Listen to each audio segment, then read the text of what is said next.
داستان درخت دروغگو. در سالیان دور دو دوست به نام قنبر و کریم زندگی می کردند. یک روز این دو دوست زیر آفتاب داغ بیابان عرق ریزان به سمت شهر می رفتند. آفتاب سوزان بود و حسابی خسته شده بودند. مدتی دیگر به آبادی می رسیدند و بعد از آبادی هم تا شهر راه زیادی نبود. قنبر ایستاد و گفت طوفان لعنتی باعث شد شترهامون رو گم کنیم و با این وضعیت بیفتیم. نمیدونم الان شترها کجا هستند. تا آبادی هم زیاد راهی نمونده. کریم گفت منو بگو که فقط همون یه شتر رو داشتم. اون شتر همه یه دار و ندارم بود. حداقل تو چند تا شتر دیگه داری. دلم میخواد برگردم و پیداش کنم. قنبر گفت دیوونه شدی؟ کجا رو بگردی؟ همینطوری هم زیر آفتاب دارم تلف میشم. خدا کنه فقط زودتر به یه آبادی برسیم. خلاصه رفتن تا سرانجام به یه آبادی رسیدن. چند درخت و چشمه آبی دیدن. به سوی چشمه رفتن، سر و صورتی به آب زدن و بعد از خوردن آب و کمی نون و خرما زیر سایه درختها دراز کشیدن و کم کم خوابشون برد. مدتی گذشت. کریم چشماشو باز کرد. دلش میخواست باز هم بخوابه، ولی باید تا قبل از تاریک شدن هوا به شهر میرسیدن.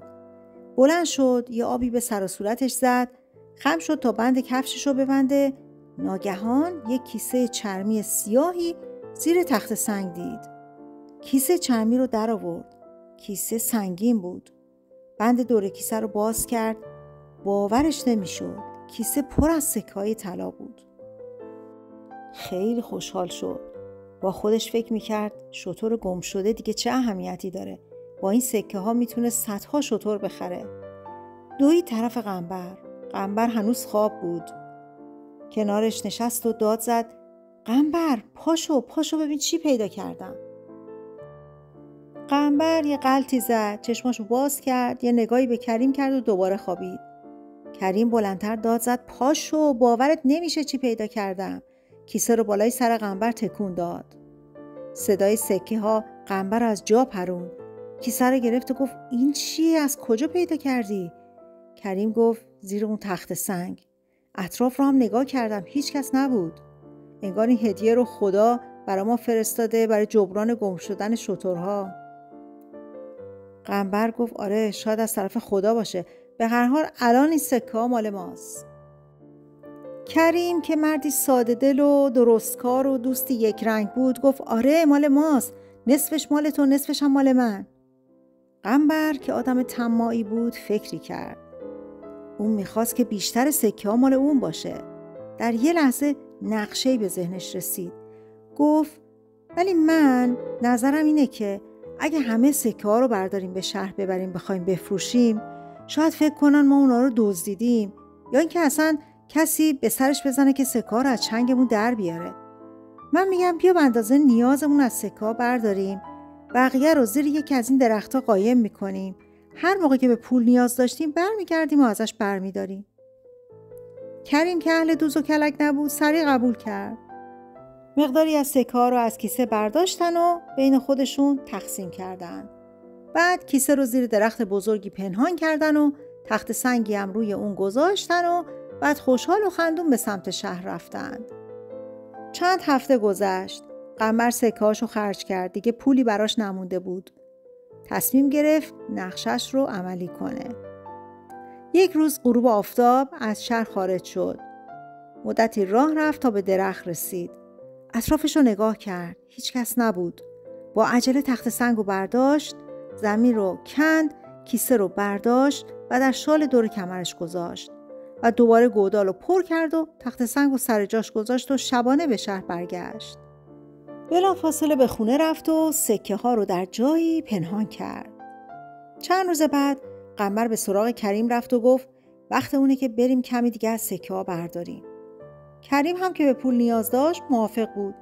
هر دو به راه افتادند تا به پای درخت رسیدند. قنبر گفت بهتره مثل دفعه قبل یه تعدادی از سکه ها رو برداریم و بقیه‌اش رو سر جاش بذاریم.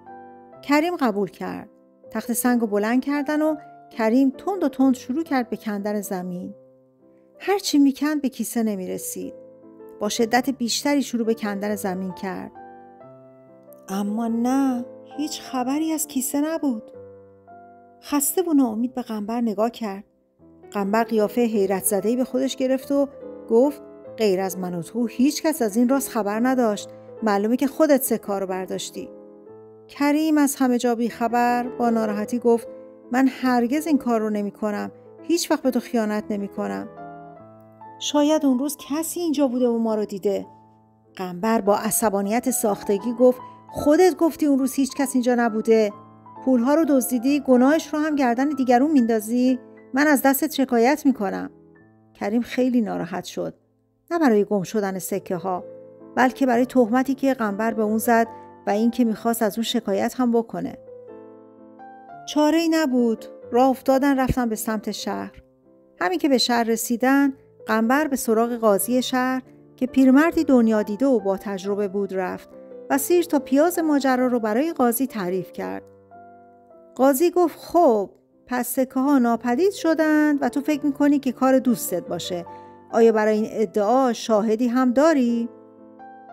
قنبر هول شد. یه دفعه از دهنش پرید که بله جناب قاضی، درختی که سکه ها رو زیر اون پنهان کردیم شاهد ماست. قاضی پوزخندی زد و گفت عجب، مگه درخت هم حرف میزنه؟ باشه، فردا صبح همگی اونجا میریم و از درخت میخوایم که اسم دزد رو به ما بگه. حالا برید به خونه هاتون و فردا صبح زیر درخت جمع میشیم. اون شب قنبر اصلا خوابش نمی برد. با خودش میگفت عجب حرفی زدم. مگه درخت میتونه شهادت بده؟ مگه درخت حرفی میزنه؟ فکر و خیال نمیذاش که بخوابه. یه دفعه فکری به ذهنش رسید. پدرش در حیاط خوابیده بود. قنبر بلند شد و رفت بالا سر پدرش گفت پدر خوابی؟ بیدار شو. پیرمرد خوابالو گفت ها چی شده؟ نصف شبی داد و بیداد میکنی. قنبر گفت پدر جان بلند شو باید یه رازی رو بهت بگم. پیرمرد که اسم راز رو شنید نگران شد. بیدار شد گفت بگو ببینم چی شده. قنبر کل ماجرا رو تعریف کرد. پیرمرد خیلی ناراحت شد. گفت آخه پسر این چه کاری بود کردی؟ اول دزدی، بعد هم دروغ گفتی، حالا هم خودتو تو دردسر انداختی.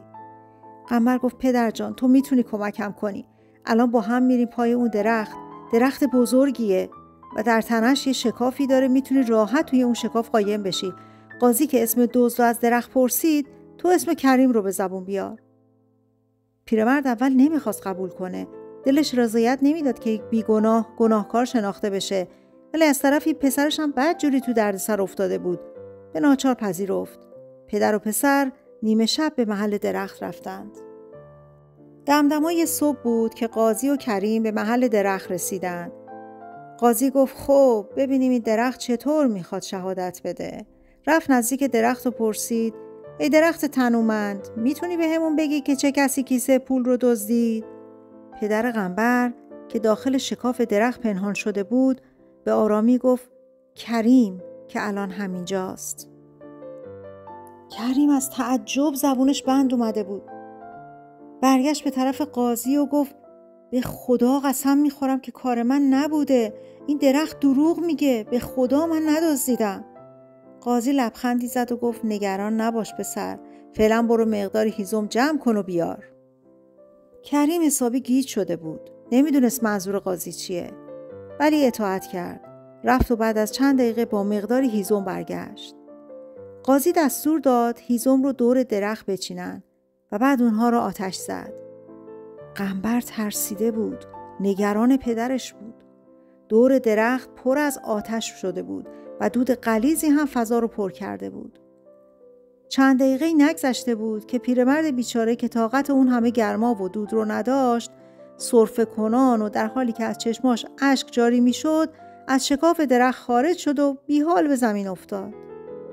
قنبر هم که خیلی پشیمون شده بود، گریه کنان به سوی پدر دوید. قاضی گفت سزای دروغ و خیانت بی آبروییه.